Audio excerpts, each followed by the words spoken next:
और बापू, क्या हाल चाल, कैसे हो? ठीक हो छोटू।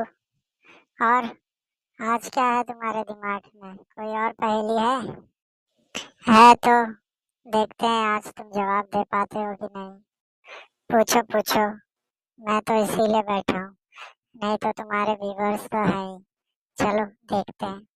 चलो शुरू कर रहा हूँ। लाल घोड़ा रुकत रहे, काला घोड़ा भागत रहे, बताओ क्या? बहुत अच्छी पहेली पूछते हो छोटू तुम, बहुत दिमाग है।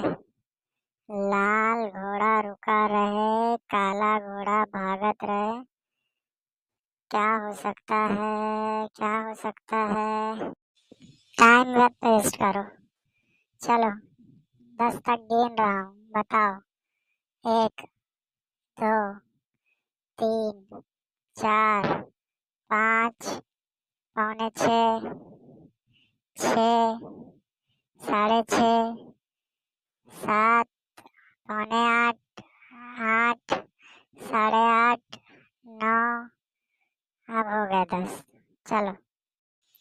हाँ भाई, पता नहीं व्यूवर्स ने जवाब दिया कि नहीं, लेकिन मुझे लग रहा है इसका दी